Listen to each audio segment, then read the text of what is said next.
Check it out, it's your boy Bullite. We back with another episode, light news special. You know what I mean? I hope you staying in tune. Smoke on with your boy, that's for cuz. Alright, let's start off with this dude right here. It's a shame how we let certain individuals get in a position to be like gatekeepers for our culture. And we let these certain individuals get in the game, these toxic, crazy individuals. We don't know where they come from. They're not from no inner cities. They're not from the hood, but somehow they become the leaders and gatekeepers of the hood. Talking about individuals like DJ Vlad, who already went through it, who've been exposed, but he's still out here getting his money. But let's talk about this dude, Adam22, who claims to have the coolest podcast out. Now, what makes your podcast so cool, Adam22? You came from the suburbs. You grew up well. You went into the rock culture, you wasn't accepted, so then you turned around again to the hip hop culture. But don't forget where you came from. Now, years ago, this dude, was exposed. He put out all kind of racist tweets, all kind of child molestation type of tweets, and he exposed himself as a real freak boy, creep boy. But somehow he still has an influence and a position over the urban street, over the youth. And if you notice his show, he goes after the youth, the young kids.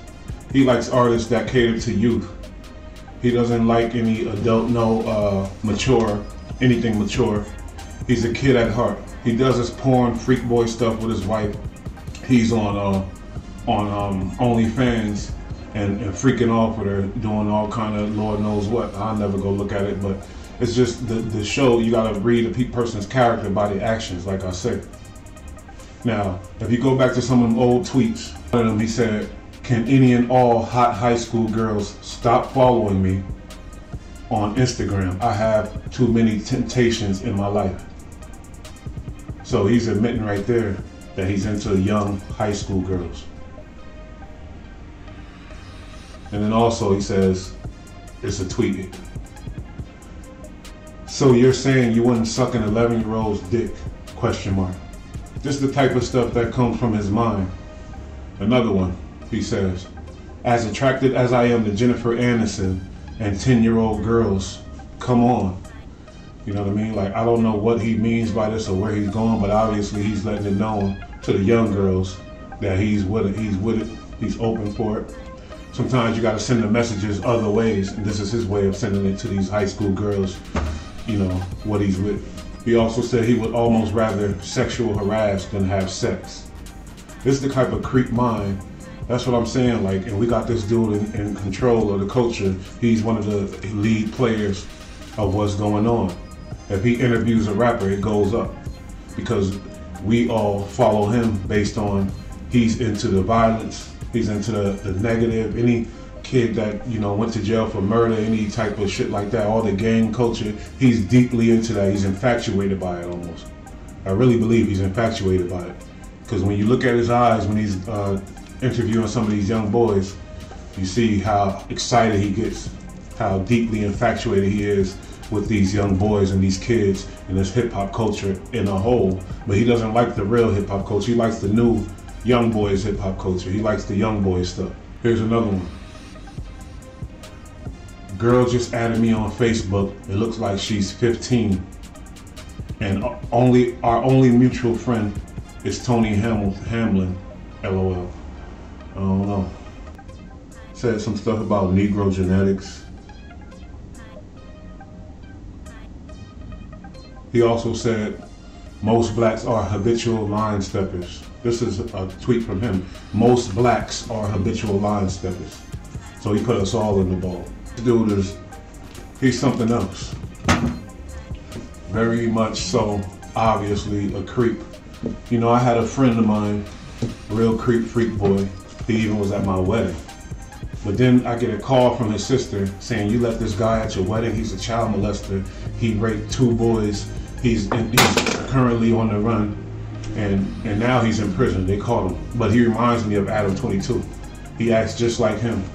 So this is what I'm saying. I understand that character. And this is the guy we got in control of our culture. He calls his podcast the coolest podcast in the world. Don't you see that's a mind game to try to stay young, to try to stay with the young kids?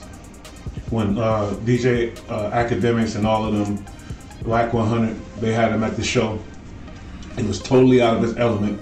He didn't know what to do. He didn't know what to say. He looked just lame. These guys are grown men he's around. He doesn't know how to act around grown men. He doesn't know what to say. He doesn't know how to carry himself. He was very nervous, and it was obvious because he's comfortable around kids. He's comfortable around young girls and young boys.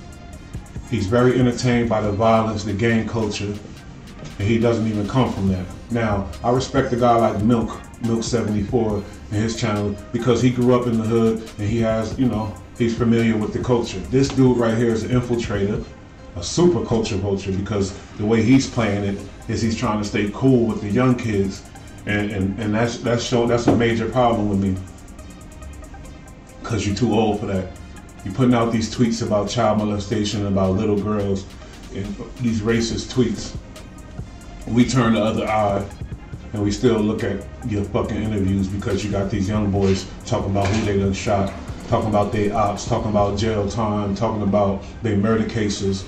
All this is very entertaining, and I would imagine it's like super entertaining for whatever trailer park or suburban white kid who came up in a suburban area, and now he's looking at these city kids, and he's so infatuated that he's designed his whole life around these kids, calling his podcast the coolest podcast in the world. You gotta pay attention to the mind tricks. This dude Adam, he's a culture vulture. He's a child molester. You gotta watch him around your kids. Now ask yourself, would you really leave him around your 13-year-old girl, your 12-year-old girl? Would you really be comfortable with a guy like this around your kids? So this is the type of stuff we condoning, and we let him run around and call his podcast the coolest podcast in the world. But to me, it's like the lamest podcast in the world, built by a culture vulture, suburban kid who doesn't show any positive light on any artist that he interviews. He loves the negative. He loves the crazier the better. Any positive artist, you won't see that on his channel. Anything positive about the hood, about these rappers, you won't see that on his channel. All you're gonna see is the bull, because he's all about his money. He's a culture vulture. He got his baby mama on OnlyFans. That tell you the type of dude he is. So yeah, we just had to come at this dude, man. And I wish Milk74 caught him and beat the brakes off of him that day, because I don't mess with this dude. He's a greasy, slimy child, fucking seeking out kids. He's a slime ball. I don't respect him. Unsubscribe, definitely, because I don't respect nobody who puts out those type of tweets. Nobody who was a racist and still a racist. Years don't change that. You were a racist, you found a way to benefit off black people, and now you're trying to take back your words. But guess what? Some of us remember, and eventually you will be exposed, and you're not going to be able to be culture vulturing off us forever. Some of us are going to open our eyes. You're not going to be able to suck the blood out of us forever and continue to be on top, calling yourself the coolest. You're not the coolest. You're the lamest.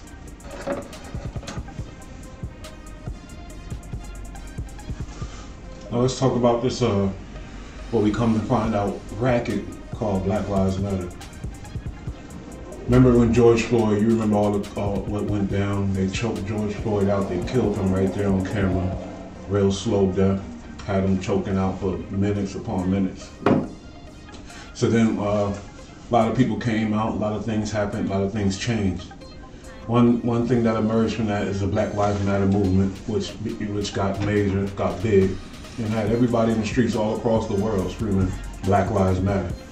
There's still posters in houses when you go around certain neighborhoods. You'll see the BLM, you'll see it being represented all throughout the United States and probably the whole world.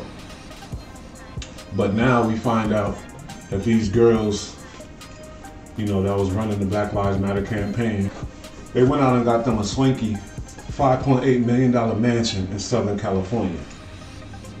So it's like, How is that even possible? Not a 1 million, not a 2 million, not a 3 million, a 5.8 million. That's almost $6 million.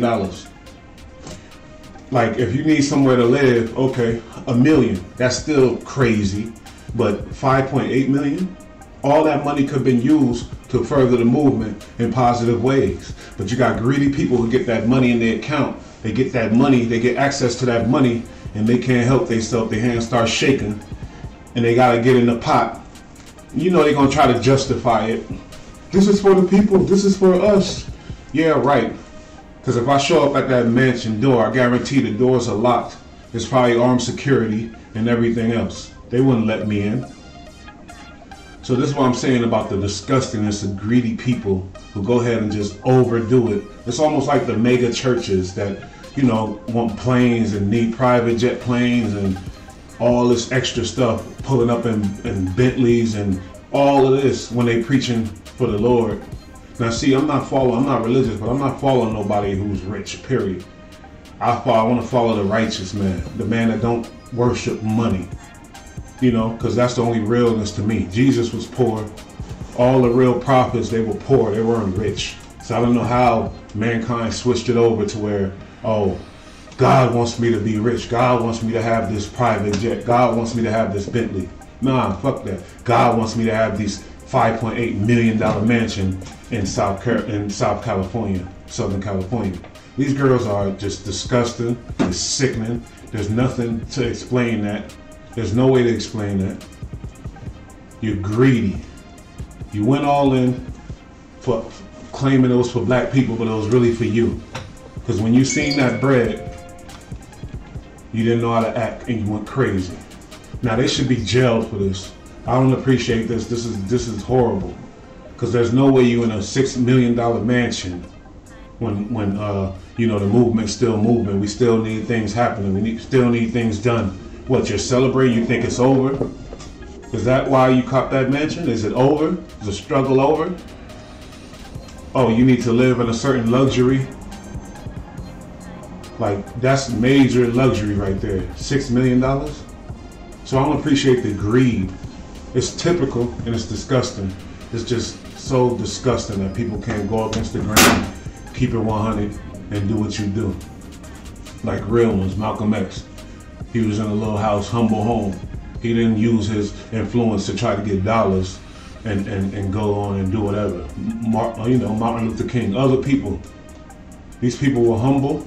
They were for the people for real. But this BLM movement, it's a racket and it's just disgusting. I can't stand it. Really blood boiling that they in a $6 million mansion and the struggle still continues. It's a shame, man. You're gonna pay for that. You're gonna pay for that. You can't go ahead and do no dirty, grimy shit like that and think you're gonna get away with it. You're gonna pay for that. All right, this is light news. That's how I'm coming. Just had to get that off my chest.